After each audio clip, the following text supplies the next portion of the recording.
বন্ধুরা, একটি রিপোর্ট অনুযায়ী যদি তোমায় ভারতের মতো উন্নয়নশীল দেশের টপ 1% মানুষদের মধ্যে আসতে হয় তবে তোমার নেটওয়ার্থ 1,45,00,000 হওয়া প্রয়োজন।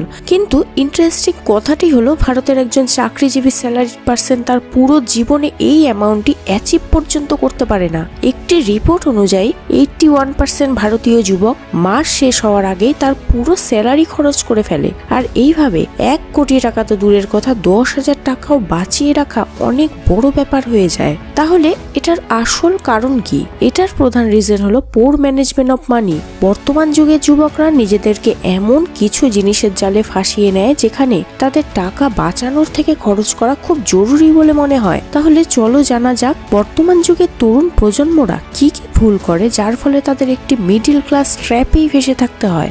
এর সাথে ভিডিওর শেষে আমি বলবো এই প্রবলেমকে কিভাবে ঠিক করা যাবে। Mistake number 1, not saving enough. বর্তমান যুগের ইউথরা যেটা ভুল করে তারা ভাবে সেভিংস তো পরেও করা যাবে, কিন্তু জীবনের সব এনজয়মেন্ট তো এখনই করতে হবে। আর এটা ভেবেই তারা তাদের মান্থলি ইনকামের 100% টাকাই খরচ করে দেয়। আর এর ফলস্বরূপ কি হয় চলো একটি এক্সাম্পলের সাহায্যে জানা যাক। ইনি হলেন লোকেশ, যিনি একটি আইটি সেক্টরে চাকরি করেন, মাসে 60,000 টাকা ইনকাম করেন। লোকেশের মতে জীবনের সব আনন্দ এই মুহূর্তেই করা উচিত। এই মনোভাবে সে বিভিন্ন দিকে ফালতু খরচ করতে দ্বিতীয়বার ভাবতো না। আর এইভাবে খরচ করতে করতে মাসের শেষে তার কাছে কোনো টাকাই বাঁচতো না। লোকেশ ভাবতো আরে জীবনে একটু ভালোভাবে বাঁচতে হলে তো এরকম এনজয় করেই বাঁচতে হবে, তাতে এই খরচগুলো করাও খুব ইম্পর্টেন্ট। ঠিক আছে, নেক্সট মান্থ থেকে সেভিংস করে নেব। এই ভেবে ভেবে 10 বছর পার হয়ে যায়, তার কাছে কোনো সেভিংস থাকে না। এর মধ্যে আনফরচুনেটলি তার ফ্যামিলিতে একটি এমার্জেন্সি চলে আসে, কিন্তু এর জন্য তার কাছে কোনো সেভিংস ছিল না। এই জন্যই সে লোনের সাহারা নেয়, আর যেটা তার জন্য নরকের দুয়ার খুলে দেয়। যদি লোকেশ চাকরি পাওয়ার পর থেকে কিছু কিছু টাকা সেভিংস করতো তবে তার ফ্যামিলি নিয়ে ইমার্জেন্সির জন্য টাকা থাকতো। ভারত হলো এমন একটি দেশ যেখানে মেডিকেল ইনফ্লেশন রেট 14% এবং এডুকেশন ইনফ্লেশন 12%। ভারতের মতো উন্নয়নশীল দেশে থেকে যদি তোমরা প্রথম থেকেই সেভিংস ও ফাইন্যান্সিয়াল প্ল্যানিং না করো তবে ফিউচারে এই ইনফ্লেশনের ফাঁদে পড়ে দরিদ্রতার জালে আটকে থাকতে হবে। তাই সবচেয়ে ভালো সেভিংসকে ইম্পর্টেন্ট দেওয়া। Mistake number 2, investing late. বর্তমান যুগের ইউথরা জানে তো সবকিছুই, কিন্তু তাদের প্রোক্রাস্টিনেশনের অভ্যাস আছে। তারা সবকিছু ইগনোর করে দেয়। যত লেট ইনভেস্টিং করবে পাওয়ার অফ কম্পাউন্ডিং এফেক্ট তত কম কাজ করবে। একটি এক্সাম্পলের সাহায্যে বলছি। রাহুল ও শরণ 21 বছরের দুজন ছেলে ছিল। কলেজ শেষে তারা ভালো কোম্পানিতে জব পেয়ে যায়। তারা প্রতি মাসে 40,000 টাকা আয় করত। রাহুল টাকা ম্যানেজ করতো, অল্প স্বল্প সেভিংস করতো, কিন্তু তার ম্যাটেরিয়ালিস্টিক জিনিসের উপর খুব শখ ছিল। রাহুল স্যালারি পেয়েই একটি আইফোন কিনে নেয় 6,000 টাকা ইএমআই এর দ্বারা, আর ভাবে এখন অনেক টাইম আছে, 5 বছর পর থেকে ইনভেস্টিং শুরু করা যাবে। অন্যদিকে শরণ স্যালারির কিছু টাকা সেভিংস করে এবং ইন্ডেক্স ফান্ডে মান্থলি 6,000 টাকা এসআইপি করে। 5 বছর পর তার কাছে 5 লাখ টাকা অ্যামাউন্ট চলে আসে। এটা দেখে রাহুলেরও মনে হয় ইনভেস্টিং করতে হবে। সেও 25 বছর বয়সে 6,000 টাকা মান্থলি এসআইপি করে। এখন 15 বছর পর্যন্ত এসআইপি করার জন্য শরণের কাছে 12% সিএজিআর এর সাহায্যে 30,70,000 টাকা জমা হয়ে যায়। আর রাহুলের 35 বছর বয়সে 10 বছর এসআইপি করার জন্য 12% সিএজিআর এর সাহায্যে টাকার ভ্যালু হয় মাত্র 13 থেকে 14 লাখ। তাহলে তোমরা দেখতেই পারছো মাত্র 5 বছরের পার্থক্যেই শরণের ওয়েলথ রাহুলের থেকে দ্বিগুণেরও বেশি হয়ে যায়। So investing first then spend rest of your money. Mistake number 3, over use of credit cards.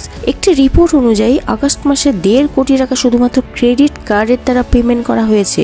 আজকের দিনে যুবকরা শুধু মেডিকেল ইমার্জেন্সি, এডুকেশন বা বাড়ির জন্য লোন নেয় না, বরং নিজের প্রত্যেকটি ছোট বড় প্রয়োজন মেটানোর জন্য লোনের সাহায্য নেয়। অর্থাৎ সিম্পল ফান্ডা, ক্রেডিট কার্ড সোয়াইপ করো আর আরাম করো।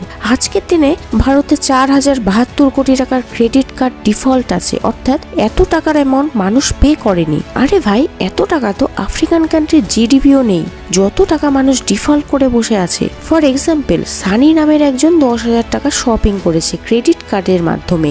এরপর তার কাছে বিল আসে যেটা নেক্সট মান্থের 15 তারিখের মধ্যে পে করতে হবে। তখন সানি ভাবলো এখন অনেক টাইম আছে, কিছু টাকা সেভ করে ক্রেডিট কার্ডের বিল পে করে দেব। কিন্তু দেখা গেল সেই টাইমের মধ্যে সানি 10,000 টাকা পে করতে পারলো না, আর সেই বিল লেট ফিজ হয়ে দাঁড়ায় 12,000 টাকা। এখন হয়তো তোমরা ভাবছো 2,000 টাকা বেশি দেওয়া সেরকম কিছু ব্যাপার নয়, কিন্তু তুমি যদি 10,000 টাকার এফডি করাও তবে 2 বছর পর সেটা 12,000-এ পরিণত হবে। অর্থাৎ এফডি থেকে 2,000 টাকা আয় করতে তোমার 2 বছর লেগে যাবে, যেটা তুমি 1 মাসে এক্সট্রা খরচ করে ফেললে। আর এভাবেই যুবকরা ক্রেডিট কার্ডের বিল পেমেন্ট করতে দেরি করে বা লোন ডিফল্ট করে বসে, যেটার জন্য তাদের সিভিল স্কোর খারাপ হয়ে যায়, অর্থাৎ ফিউচারে তাদের লোন দেওয়া হয় না। Mistake number 4, no emergency fund. এটার নামই ইমার্জেন্সি, তাই এটা কাউকে কখনো বলে আসে না। তোমরা সবাই জানো কোভিডের সময় প্রচুর কোম্পানি থেকে কর্মীদের ছাঁটাই করা হয়েছে, আর ওই সব মানুষদের কন্ডিশন আজও খুব খারাপ, কারণ তাদের কাছে কোনো ইমার্জেন্সি ফান্ডই ছিল না। একটি রিপোর্টের অনুযায়ী ভারতের 75% মানুষের কাছে কোনো ইমার্জেন্সি ফান্ড নেই। যেমন চাকরি চলে যাওয়া, ব্যবসায় লস হওয়া বা মেডিকেল ইমার্জেন্সি চলে আসলে ওই সময় তোমার কাছে কিছু ফান্ড থাকা উচিত, যেটা তোমার বিপদ থেকে তোমার উদ্ধার করবে। যদি তোমার মান্থলি খরচ 30,000 টাকা হয় তবে 6 মাসের এক্সপেন্সেস অর্থাৎ 1,80,000 টাকা তোমার ইমার্জেন্সি ফান্ডে রাখা উচিত।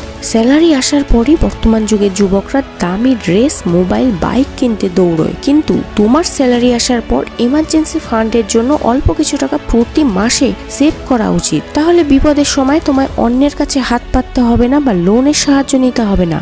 Mistake number 5, living beyond your needs. বড়রা সব সময় বলতেন যতটা চাদর পাতবে ততটাই পা ফেলবে, কিন্তু বর্তমান যুগের যুবকরা চাদর তো বড় করতে পারছে না, কিন্তু পা বাড়িয়েই যাচ্ছে। ইয়ং জেনারেশন যতটা স্যালারি পায় তার থেকে বেশি টাকা খরচ করে ফেলছে, আর সেই জিনিসের উপর যেটা তার খুব একটা প্রয়োজন নেই। মানুষ আজকাল বাড়ি বানানোর জন্য নয়, বরং গাড়ি নেওয়ার জন্য লোন নেওয়া বেশি পছন্দ করে। ব্যাপারটি হলো বর্তমান যুগের ইয়ং জেনারেশনের নিজেদের ইমেজ বাড়ানোর দিকে খুব চিন্তা হয়। তারা নিজেকে সব থেকে বেস্ট দেখাতে চায়, তাই তারা যে কোনো খরচ করতে রাজি আছে। বাড়ি বানাতে পারবে না, কমপক্ষে একটা গাড়ি তো কিনতেই পারবে, যাতে সমাজে সম্মান পাওয়া যায়। আইফোন, স্মার্ট ওয়াচ, গাড়ি এখনকার সময়ের একজন যুবকের বেসিক নিডস হয়ে দাঁড়িয়েছে, যেটার জন্য সে তার কিডনিও বেচতে রাজি আছে। So do spend below your means, not beyond. Mistake number 6, get rich quick schemes. 21 দিনে টাকা ডাবল, এই লাইনটা তোমরা অনেকবার শুনেছো। 25 दिन में करोड़पति। এখনকার দিনের ইয়ং জেনারেশন খুব তাড়াতাড়ি ধনী হতে চায়, কিন্তু কাজ করতে রাজি না। তাই তারা এমন কিছু স্কিমে টাকা লাগায় যেখান থেকে তারা বসে বসেই দ্বিগুণ টাকা পেয়ে যায়। যদি তুমি এটা ভেবে বসে আছো যে প্রতিটি প্রদীপ থেকে একটি জিন বেরিয়ে আসবে, তো এটা তো পসিবল নয়। আর স্ক্যামাররা তো বসেই থাকে খোঁজার জন্য এমন কে আছে যে কিছু দিনের মধ্যেই ধনী হতে চায়। শর্ট টার্ম বেনিফিট থেকে তুমি কখনোই ধনী হতে পারবে না। রোম শহরটি একদিনে তৈরি হয়নি, সেরকম ভাবেই তোমার ওয়েলথ ক্রিয়েশন জার্নিটাও একটি টাইম টেকিং প্রসেসের মধ্যে দিয়ে সম্ভব হবে। এইসব ভুলের সলিউশন কি? তাহলে চলো জানা যাক। Solution number 1, spending and savings এর জন্য 50-30-20 রুল ফলো করো। অর্থাৎ নিজের স্যালারির 50% টাকা বেসিক নিডস যেমন রেন্ট, ফিস, মেডিকেল এক্সপেন্সেস, হাউস এক্সপেন্সেস এর জন্য খরচ করো। বাকি 30% স্পেন্ড করো নিজের চাহিদার জন্য, যেমন ফুড, এন্টারটেনমেন্ট, আউটিং ইত্যাদি। আর 20% টাকা তোমায় সেভিংস করতে হবে, যেটা তুমি ইনভেস্ট করবে। Solution number 2, pay debt strategically. Credit card ও ইএমআই এর পেমেন্ট করার জন্য অটো পে সিলেক্ট করো, যাতে তুমি তোমার পেমেন্ট ডিফল্ট না করো। Solution number 3, use your money with intelligence. Living below your means এর মন্ত্রে চলো। এতে প্রেজেন্টে তুমি একটু সাফার করবে, কিন্তু তোমার ফিউচার সিকিউর থাকবে। সোসাইটিতে নিজের ইমেজ বানানোর চক্করে লোনের ফাঁদে পড়ো না, বরং ওই টাকা সেভ করে নিজের ইমার্জেন্সি ফান্ড রেডি রাখো। সলিউশন নাম্বার 4, সব থেকে important and last, create your own lakh. নিজের ভাগ্যকে অন্যের উপর ছেড়ো না, নিজের ইনকাম সোর্স বাড়ানোর চেষ্টা করো। নিজের স্কিল বাড়াও, যেটা তোমায় ফিউচারে ইনকাম জেনারেট করতে সাহায্য করবে। এবং স্টক বা মিউচুয়াল ফান্ডে ইনভেস্ট করে তুমি তোমার টাকার কম্পাউন্ডিং এফেক্টের ম্যাজিক দেখো। কারণ আমাদের গোল 1,45,00,000 টাকা। এটা তোমার উপর নির্ভর করে তুমি কি তোমার ইউথে মানি মিস্টেক করে ভবিষ্যতে কাটবে, নাকি সেই ভুলকে শুধরে ভালো ফাইন্যান্সিয়াল প্ল্যানিং করে ভবিষ্যৎকে উজ্জ্বল করে গড়ে তুলবে।